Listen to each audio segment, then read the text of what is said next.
Assalamualaikum warahmatullahi wabarakatuh. Alhamdulillahi rabbil alamin. Hamdan syakirin, hamdan na'imin, hamdan yuwafi ni'amahu wa yukafi'u mazidah. Ya Rabbana lakal hamdu wa lakas syukru kama yanbaghi li jalalika wajhika wa 'azimi sultanik.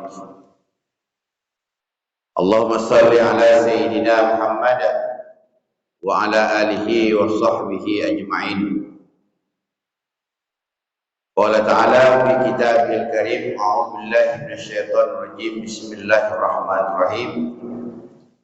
Ya ayyuhalladzina amanu kutiba 'alaikumus syiyam kama kutiba 'alal ladzina min qablikum la'allakum tattaqun. Qala Rasulullah sallallahu alaihi wasallam, al-jannatu mustaqatun ila arba'ati nafarin. Talil Quran wa hafizil lisan wa mut'imil ji'an was-sha'imi fi syahri Ramadan. Shadaqallahul azim. Bapak-bapak dan ibu-ibu yang Allah muliakan, kita bersyukur pada Allah Subhanahu wa taala. Alhamdulillahirabbil alamin. Pada subuh ini kita diberikan kesehatan, dapat hadir di masjid ini dalam rangka untuk beribadah kepada Allah Subhanahu wa taala. Karena kita tahu bahwa manusia itu selalu melupakan dua nikmat. Nikmatani maghbunun katsirun minan nas. Dua nikmat itu ialah al-fakhr, as-sihhah wal faqr. Manusia selalu melupakan dua nikmat, yaitu nikmat sehat dan nikmat waktu lapang atau kesempatan. Alhamdulillahirabbil alamin, hari ini kita sehat. Ada waktu kita hadir di masjid. Nikmat ini kita syukuri. Allah berjanji kepada kita, la in syakartum la azidannakum. Kalau kamu bersyukur dengan nikmat yang kuberikan, insyaallah nikmat itu akan aku tambah. Mudah-mudahan Allah berikan kesehatan sama kita, dapat melaksanakan ibadah puasa ini dengan sebaik-baiknya, dapat mengisi kegiatan Ramadan ini dengan sebaik-baiknya, dan juga ada waktu kita Allah lapangkan sehingga tidak sibuk kita mengurus dunia, tetapi juga kita menghadapkan ke akhirat, supaya nanti di dunia hasanah, bahagia kita di dunia dan bahagia kita di akhirat. Berselawat kita kepada Rasulullah sallallahu alaihi wasallam. Allahumma salli ala sayyidina Muhammad wa ala alihi wa sahbihi ajmain. Kita bertitip salam kepada Rasulullah. Assalamu alayka ya Rasulullah. Assalamu alayka ya Habibullah. Assalamu alayka ya syafwatallah. Assalamu alayka ayyuhan nabiyyu wa rahmatullahi wa barakatuh. Bapak-bapak dan ibu-ibu yang Allah muliakan, hari ini saya menyampaikan 4 hal. Habis 4 ini kita tutup pengajian. Rasulullah sallallahu alaihi wasallam bersabda, al-jannatu mustaqatun ila arba'ati nafarin. Surga itu merindukan 4 golongan manusia.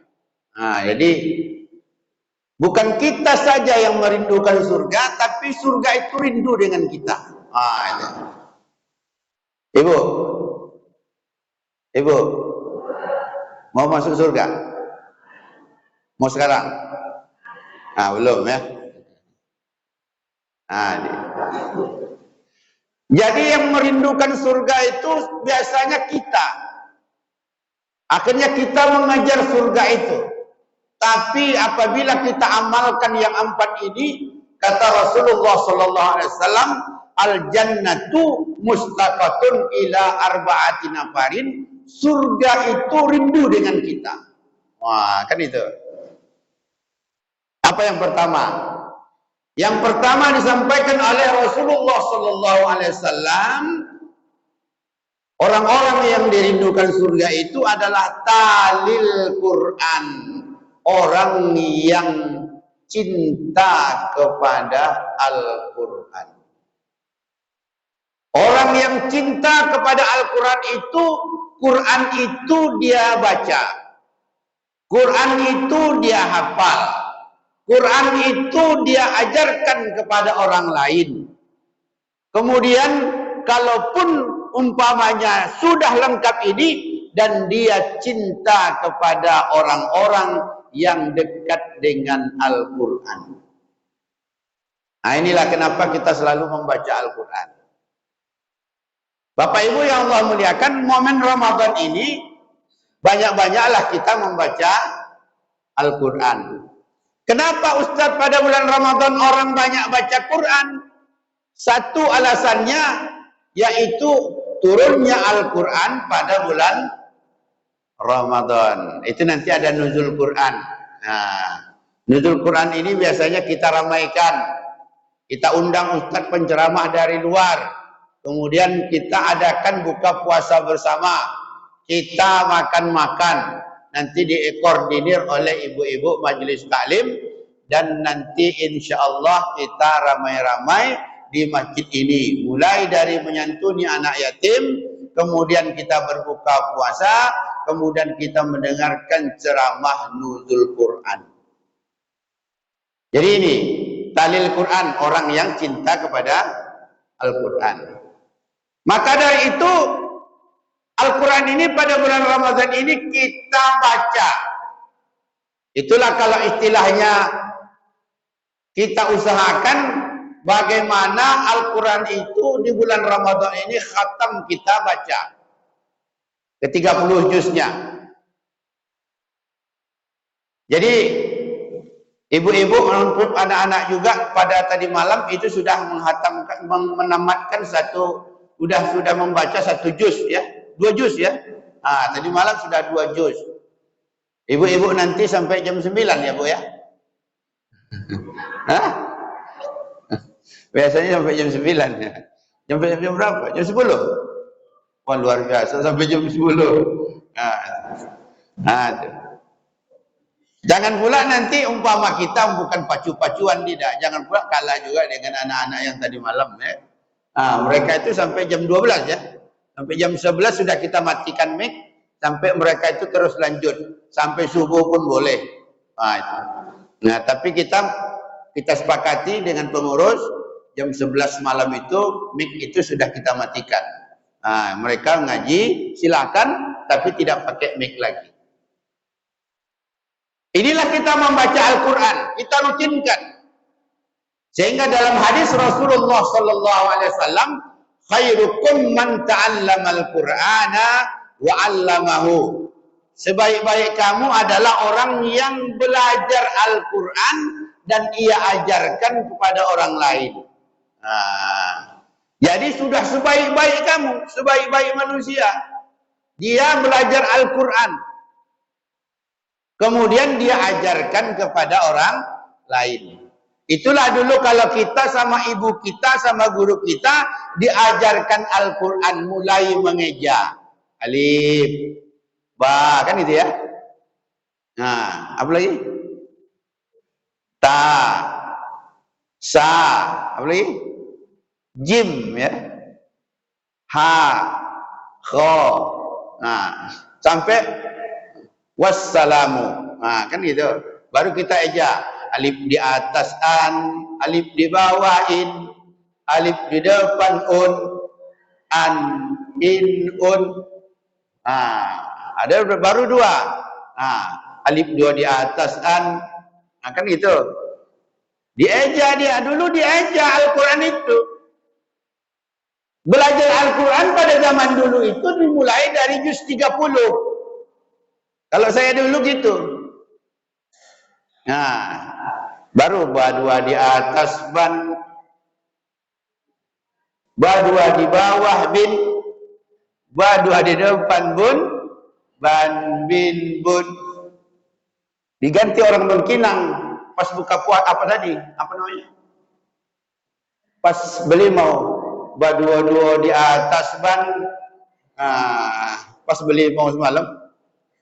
Pas mandi di Sungai Kampar tu berdua-dua ya Pak Syafi'i ya. Ya.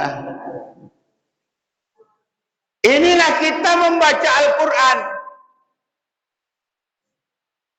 Maka kata Rasulullah sallallahu alaihi wasallam, orang yang lancar baca Al-Quran, ini dia senantiasa diiringi oleh malaikat. Lancar. Lancarnya bagaimana? Dia sudah fasih, sudah bagus baca Al-Qurannya. Macam kita baca tadi. Yasin wal Qur'anil Hakim innaka laminal mursalin ala sirat. Sudah lancar dia baca. Dia diiringi dengan malaikat. Terus Allah jaga. Allah jaga dia. Maka dari itu orang-orang yang penghafal Al-Quran, kalau dia amalkan Al-Quran itu Allah jaga dia. Nah, tapi orang-orang yang menghafal Al-Quran, kalau dia tidak jaga Al-Quran itu, Allah murka dengan dia. Oh, itu bahaya ya Pak. Bahaya memang.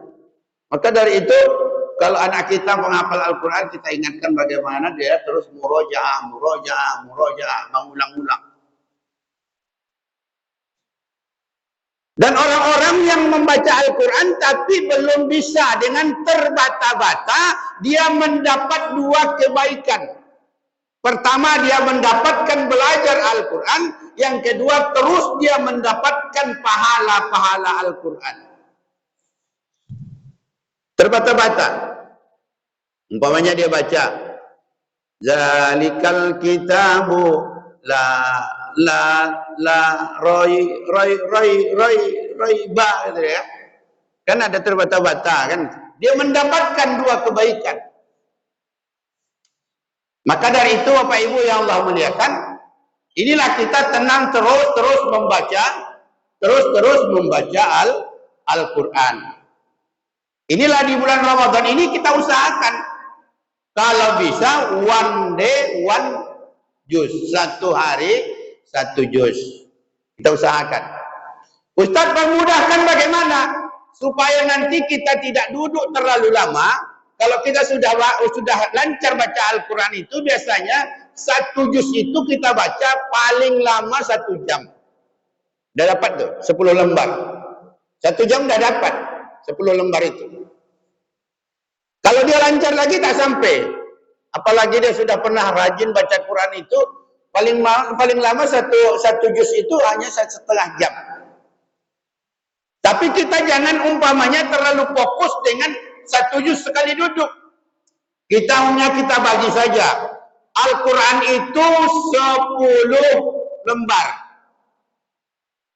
Sholat 5 waktu dalam 1 hari 1 malam. Kita bagi aja. Subuh 2 lembar. Kemudian zuhur 2 lembar. Asar 2 lembar. Isya 2 lembar. Maghrib 2 lembar. Jadi kita rutin baca. Tak menonton sekali duduk langsung 3 juz. Udah itu sebulan ini tak baca Quran. Ada juga gitu. Nah, ini. Jadi kita bagi. Ataupun kita bagi sebelum subuh tadi kan kita baca 1 lembar. Nanti setelah subuh kita baca 1 lembar. Atau sebelum zuhur kita baca nanti 1 lembar. Setelah zuhur kita baca 1 lembar. Akhirnya apa? 5 waktu ini sudah kita bisa membaca 1 juz Al-Quran per setiap hari. Insya Allah nanti kalau ini kita amalkan, dapatlah kita satu bulan ini menghatamkan Al-Quran. Siapa yang menghatamkan Al-Quran, dia mendapatkan pahala, ya, seperti apa yang dijanjikan oleh Rasulullah sallallahu alaihi wasallam, setiap huruf 1 kebajikan. Maka terakhir nanti dia menghatamkan Al-Quran itu 70.000 malaikat mendoakannya supaya dia menjadi orang baik. Coba 70.000 Pak malaikat mendoakan. Nah ini, kita didoakan satu malaikat aja pun sangat luar biasa. Nah, ini kelebihan Al-Quran. Maka dari itu khairukum man ta'allamal Qur'ana wa 'allamahu, sebaik-baik kamu orang yang mempelajari Al-Quran dan mau mengamalkan dan mau mengajarkannya kepada orang lain. Maka dari itu nanti kelompok-kelompok kita di Quran ini nanti jangan sungkan-sungkan, yang ngerti, yang sudah paham Al-Quran, duduklah di tiang-tiang. Umpamanya kalau di ini tiang satu ini, kita tiang apa kita buat di sini ini. Nah, ini katakanlah tiang ini tiang Ustadz Hamidi, ada duduk seorang di sini. Tambah berapa orang duduk? Kita minta di sini duduk umpamanya siapa di sini? Apa yang ada di sini? Pak Erijon umpamanya duduk di sini, mengawankan yang lain. Nah, gitu kan? Jadi ibu-ibu di tiang ujung sana siapa umpamanya? Siapa Bu biasa? Bu Yed. Nah, gitu kan? Di tengah ni Ibu Aja Sarpani. Di ujung sana Ibu Asnimar ya. Di situ dibagi. Dan ini dilakukan di mana-mana. Di Masjid Haram, di Masjid Nabawi, hampir tiap-tiap tiang itu ada guru mengajar ngaji di situ. Ada guru mengajar ngaji. Datang orang. Kalaupun tak datang dipanggilnya. Kalau saya pergi umroh itu, pas di Masjid Nabawi itu kita lewat baju gini, Indonesia, una. Ijlis. Dipanggilnya kita, disuruhnya kita membaca Al-Fatihah aja. Diulangnya lagi Al-Fatihah, diulangnya lagi. Ternyata saya kalau baca Al-Fatihah di Masjid Haram tuh dengan guru yang ada duduk di tiang situ masih banyak salah, Pak. Masih salah. Diulangnya lagi. Alhamdulillah, diulangnya sampai letak itu betul. Sirat, diulangnya lagi. Nah ini. Jadi pun kalau bisa kita, ibu-ibu kan habis sholat subuh, ngajinya bapak-bapak selesai sholat zuhur. Nah itu. Jadi Bapak Ibu yang Allah muliakan, inilah di dalam hadis Rasulullah disampaikan, khairukum man ta'allamal Qur'ana wa 'allamahu, sebaik-baik kamu adalah orang yang belajar Al-Quran, mau mengajarkannya. Ini. Jadi Bapak Ibu yang Allah muliakan, Ramadan ini, momen ini kita manfaatkan. Bagaimana Al-Quran itu dekat dengan kita. Al-Quran itu nanti bisa akan membantu kita. Nanti kalau kita meninggal dunia, di dalam hadis disampaikan, itu nanti akan datang Al-Quran. Ya'ti bikumullahu yaumal qiyamah. Datang dia. Al-Quran itu datang. Karena Al-Quran ini adalah makhluk. Dia datang. Siapa kamu? Saya adalah Al-Quran yang dulu kamu baca. Kapan dia dampingi kita? Mulai kita terbujur. Mulai kita terbujur itu sudah datang Al-Quran. Dihadapkanlah kepala kita. Letaknya ke timur. Kaki kita letaknya ke barat. Kemudian anak-anak pun meletakkan surah Yasin. Diletakkannya Al-Quran. Sebetulnya sudah ada di situ Al-Quran datang kepada kita. Membantu kita. Apa kata Al-Quran? Wala khaufun alaihim walahum yahzanun. Wahai orang yang meninggal, katakanlah Habibie, kamu jangan takut. Wala khaufun alaihim. Dan jangan sukacita. Saya datang membantu kamu. Akulah Al-Quran yang kamu baca dulu. Akulah Al-Quran yang kamu hafal dulu. Akulah Al-Quran yang kamu bantu orang-orang menghafal Al-Quran dahulu. Datang dia Pak membantu kita. Ketika itu tak ada lagi membantu kan. Anak-anak paling bisa menangis, ya kan? Istri paling bisa menangis kalau suaminya meninggal. Kemudian bapak paling bisa bersedih kalau istrinya meninggal. Siapa yang membantu? Inilah yang datang membantu Al-Quran. Datang di Al-Quran itu membantu. Nah ini. Belum lagi dikebumikan. Tapi kalau ibadah-ibadah lain itu nanti setelah dikebumikan baru datang dia membantu. Tapi kalau amal ini sudah datang dia Pak membantu Al-Quran. Syafi'an li ashabihi, memberikan pertolongan kepada orang yang membacanya. Nah, jadi Bapak Ibu yang Allah muliakan, inilah kelebihan Al-Quran. Maka dari itu Al-Quran ini ya kita baca, kita hafal, dan kita cintai orang-orang yang belajar Al-Quran. Inilah kita buat di masjid ini, insyaAllah. Ini pertama. Cukup belum? Satu lagi. Baru satu ya? Baru satu. Yang kedua kata Rasulullah, orang yang dirindukan surga itu adalah wahafizil lisan, orang yang menjaga lisan. Itulah Ibu, lisan kita Ramadan ini kita jaga. Puasa ini lisan kita jaga. Karena dalam hadis Rasulullah SAW menyampaikan bahwa puasanya tidak batal, tapi pahala puasanya tidak ada. Kenapa? Disebabkan al-kazib, dia berdusta. Disebabkan apa? Wal khibah, dia menggunjing. Disebabkan apa? Wan namimah, dia mengadu domba. Disebabkan apa? Wal yaminul khamus, dia bersumpah palsu. Disebabkan apa? An-nazru bisyahwat, dia menyebabkan melihat dengan syahwat. Tak batal puasanya Pak, tapi pahalanya tak ada. Kenapa? Dia tidak bisa menjaga lisan. Maka dari itu, ini kita jaga lisan Ramadan ini. Walisanun zakir, hendaklah lisan kita ini berzikir.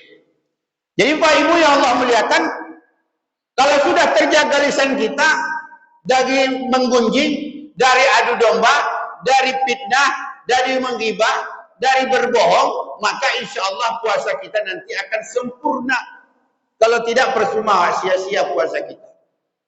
Inilah disampaikan oleh Rasulullah Sallallahu Alaihi Wasallam, kam min shaim, banyak orang yang berpuasa, laisa lahu, tidak ada dapat apa-apa, illal ju' wal atas, kecuali haus dan lapar. Dia puasa tak dapat pahala. Apa yang dia dapatkan? Dapatnya haus. Karena tak minum. Dapatnya apa? Dapatnya lapar karena tidak makan. Kenapa? Disebabkan dia tidak bisa menjaga lisannya. Maka itulah Allah Imam Syafi'i menyampaikan bahwa banyak tingkatan puasa itu. Yang pertama tingkatan puasa itu adalah orangnya tingkatan awam, tingkatan orang yang biasa saja. Tak makan, tak minum, tapi semua dilakukannya. Tak makan saja, tak minum aja dia. Dan tidak yang membatalkan puasa, tetapi semua dilakukan. Apa dilakukannya? Berbohong dia lakukan, adu domba dia lakukan, menghibah dia lakukan, an-nazur bisyahwat dia lakukan. Maka pahala puasanya tidak ada. Di akhirat nanti, ya Allah, saya puasa ya Allah, saya tak makan ya Allah, saya tak minum ya Allah, mana nilai puasa saya? Kata Allah, kamu memang tak makan, memang tak minum, tapi lisanmu tidak kamu jaga. Nah ini, maka dari itu, ibu-ibu yang Allah muliakan, bapak-bapak yang Allah muliakan, ini wahafizil lisan, kita jaga lisan kita. Jadi kalau kita arahkan kemana arah lisannya? Walisanun zakir, lisan kita senantiasa basah dengan berzikir. Itulah tadi baca Quran, tasbih, kemudian kita zikir, kita pengajian. Kenapa? Untuk menjaga lisan kita. Ini yang kedua. Bapak Ibu yang Allah muliakan, yang ketiga yang dirindukan oleh surga itu adalah wa mut'imil ji'an, memberi makan orang yang berpuasa. Nah ini. Jadi kalau kita nanti ada rezeki, maka rezeki itu dibagikan kepada orang lain. Itu selalu saya sampaikan ibu-ibu umpamanya gini. Ibu-ibu kalau umpamanya menggoreng pisang itu umpamanya di rumah itu kita 3 orang. Suami, istri, anak 1. Pisangnya beli 1 sisir. Pisangnya sisir berapa? 10 ya. Pisangnya sisir 10. Untuk kita sudah cukup 4 buah atau 4 buah pisang itu. Selain itu kita sedekahkan ke tetangga. Yang depan kita sedekahkan, yang kiri kanan kita sedekahkan. Nanti insya Allah akan ada balasannya. Ya Bu ya. Umpamanya ibu sedekahkan nanti goreng pisang ke tetangga. Kan segan juga tetangga itu tak dibalasnya kan. Ibu jangan pulang dulu. Kan itu. Dikasihnya balasannya di piring tadi apa? Onde-onde. Berarti pembukaan kita sudah apa? Goreng pisang dan onde. Ini seandainya ya. Walaupun tak dibalas tak apa-apa ya. Kemudian kita kasih lagi ke depan 2 goreng pisang atau 3. Kemudian dia balas nanti lagi. Apa dibalasnya? Dibalasnya lagi salalau. Kan gitu. Udah 3 kan? Goreng pisang, onde-onde, salalau. Masih ada sebelah kiri, kita kasih lagi tadi. Kan 1 sisir kita beli pisangnya umpamanya. Kita kasih lagi, ya. Kemudian orang yang sebelah kiri ngasih lagi, dikasihnya apa?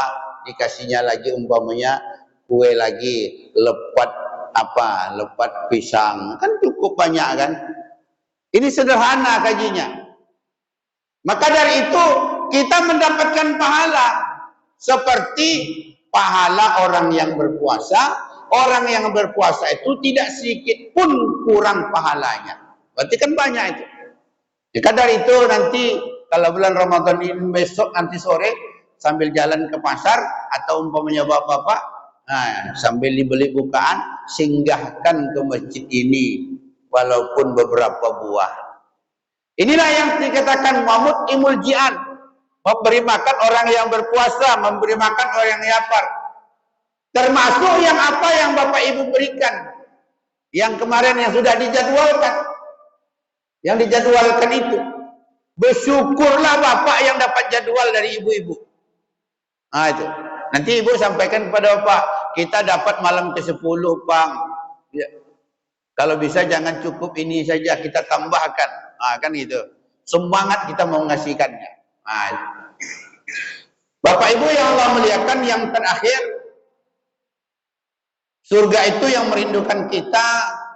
Wasaimi fi syahri Ramadan, orang yang berpuasa di bulan Ramadan. Surga merindukan kita. Kenapa? Disampaikan oleh Rasulullah sallallahu alaihi wasallam, man shoma Ramadana imanan wa ihtisaban ghufira lahu ma taqaddama min dzambi. Siapa yang berpuasa di bulan Ramadan dengan iman dan hati-hati dia menjaga puasanya, ghufira lahu ma taqaddama min dzambi, Allah ampunkan segala dosa dan kesalahannya. Sangat luar biasa. Tambah lagi di dalam hadis Rasulullah sallallahu alaihi wasallam, man qama ramadhana imanan wa ihtisaban ghufira lahu ma taqaddama min dzambi. Siapa yang salat tarawih pada malam-malam bulan Ramadan dengan iman, ghufira lahu ma taqaddama min dzambi, Allah ampunkan segala dosa dan kesalahannya. Coba berapa kali ampun udah itu? Puasa kita Allah ampunkan dosa kita, tarawih kita Allah ampunkan dosa kita. Tambah lagi kita beristighfar, Allah ampunkan dosa kita. Baca lagi Al-Quran, Allah ampunkan dosa kita. Inilah laisa lahu jaza illal jannah. Orang yang berpuasa itu balasannya adalah surga. Jadi Bapak Ibu yang Allah muliakan, mudah-mudahan dari kultum yang singkat ini ada manfaatnya bagi kita semua. Saya mohon maaf jika terdapat kekurangan dan kesalahan. Saya akhiri. Assalamualaikum warahmatullahi wabarakatuh.